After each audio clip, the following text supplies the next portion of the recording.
That bracelet belonged to my son. Why was he sitting beside you? Prove you are his father first. You recognized that bracelet before anyone described it. What are you hiding? Careful. Suspicion can destroy innocent people. At 7:12 on a bright Chicago morning, Adrian Seo stepped out of his black car outside Crescent Harbor Medical Center and forgot how to breathe. On a bench by the entrance, a woman sat asleep, upright, one arm wrapped around a boy. The boy looked about 7. He wore a red jacket, a faded hospital bracelet circled his wrist, and under his left eye was a small crescent-shaped scar, the same one Adrian had kissed goodnight for 6 years. "Elliot?" Adrian whispered. The boy opened his eyes, looked at Adrian for a moment, then moved closer to the sleeping woman. 11 months earlier, Adrian's son had vanished during a school pickup. The press called him cold, untouchable. Now he stood shaking on a public sidewalk. He stepped forward, but the woman woke first and placed herself between them. "Do not touch him until I know who you are." Shock turned to anger. "I am his father." She glanced at the security officers gathering. "Then prove it." Before we get to why Elliot was afraid of his own father, subscribe to Empire City Romance Stories. Like this video and tell us in the comments where you're watching from. That bracelet on his wrist is hiding something nobody expects. Her name was Simone Avery Cole, 31, a patient rights investigator, and as of 6 weeks ago, Elliot's court-approved emergency guardian. He'd come into a community clinic under a different name, Eli Reed. Healthy, clean clothes, a blue Fox backpack, nothing wrong on paper. Except the foster file attached to him was missing pages that shouldn't have been. One detail bothered Simone most. Hidden at the bottom of the backpack was an old hospital bracelet, its code matching nothing in Eli Reed's medical history. She requested the archived record. Someone blocked her.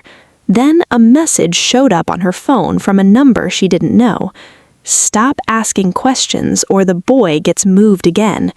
Simone didn't scare easily. She got a judge's order for identity testing and brought Elliot to Crescent Harbor. Then, late the previous afternoon, the hospital canceled the appointment without warning. Security accused her of falsifying documents and walked her outside while strangers filmed. She could have gone home. Instead, she stayed, since the lab director had promised to review the order at sunrise.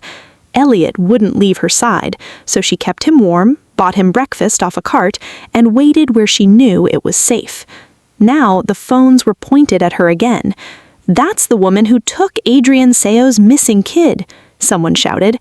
Adrian looked at her like grief had already decided her guilt. "Give me my son.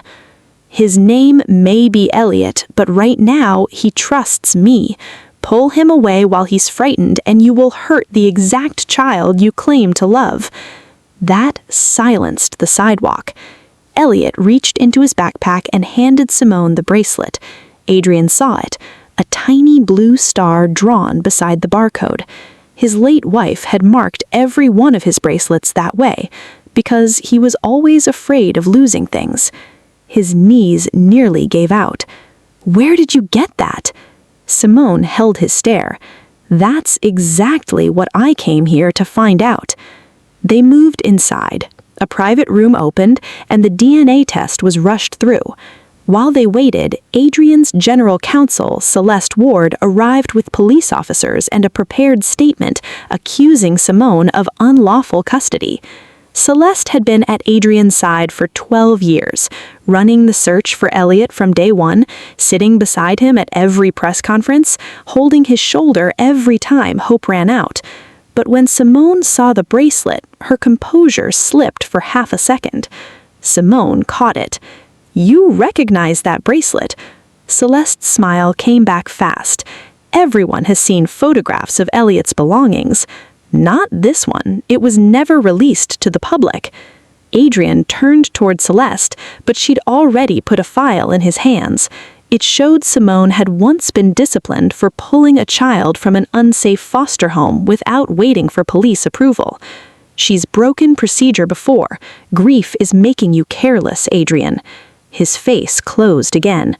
Simone felt an old wound open. Years back, her younger brother had sat in an emergency room in pain, and no adult believed him fast enough. He survived, but Simone built her life around one promise: never let someone with power speak louder than someone who needed help. "You can dislike how I protect children, but you will not turn my compassion into a confession." He had nothing to say. Then the lab director walked in with the first result. If you believe Simone deserves to be heard, subscribe, like this video, and comment where you're watching from. The test is about to give Adrian hope, but what comes right after makes him question the one person he trusted most. The DNA match came back at 99.99%. Eli Reed was Elliot Seo. Adrian covered his mouth. 11 months of grief hit him all at once. He started toward the boy, then stopped himself. "May I sit beside you?" he asked. Elliot looked at Simone first. She nodded. Adrian sat on the floor, leaving space between them. No hug, no demands. He simply repeated the bedtime phrase only the two of them knew. "Even when the moon disappears, the blue fox finds the light." Elliot leaned into his father, and Adrian finally held his son again. Outside, reporters were already calling it a miracle. Inside, Celeste still pushed for Simone's arrest. But Simone had scanned the barcode's identity. It led back to Elliot's tonsil surgery from 2 years before, a record sealed the morning after he disappeared. Whoever sealed it had used Celeste Ward's private authorization key. Celeste claimed someone had stolen her login. Adrian wanted to believe her. She'd been his late wife's best friend, had helped raise Elliot since he was a baby. Believing the truth meant admitting the person guiding his search had been controlling it all along. Simone watched him retreat behind the same cold expression that had built his empire. "You do not need more evidence. You need the courage to accept the evidence you already have." Adrian snapped back. "You have known my son for 6 weeks. Do not tell me what courage costs." Simone stepped closer. "I slept on concrete while strangers called me a criminal. I know exactly what it costs." He looked at her then, really looked at her. No greed in her face, just exhaustion, dignity, fierce concern for his child.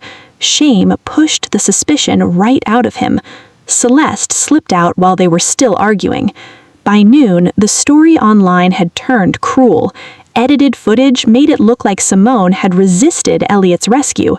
Her address spread across the internet, and Adrian's board demanded he publicly separate himself from her. He almost obeyed. Then Elliot set the blue fox backpack on the table.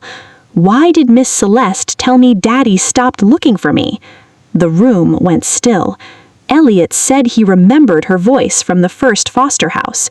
She never came into his room, but he'd hear her outside the door talking about moving him whenever the news paid attention again. That was why he'd hidden the bracelet, since she kept asking where it was. Then it clicked for Adrian. The bracelet wasn't only proof of who Elliot was, it was something Celeste had failed to destroy. Stay with us before the final truth comes out. Subscribe to Empire City Romance Stories. Like this video, turn on notifications, and comment where you're watching from.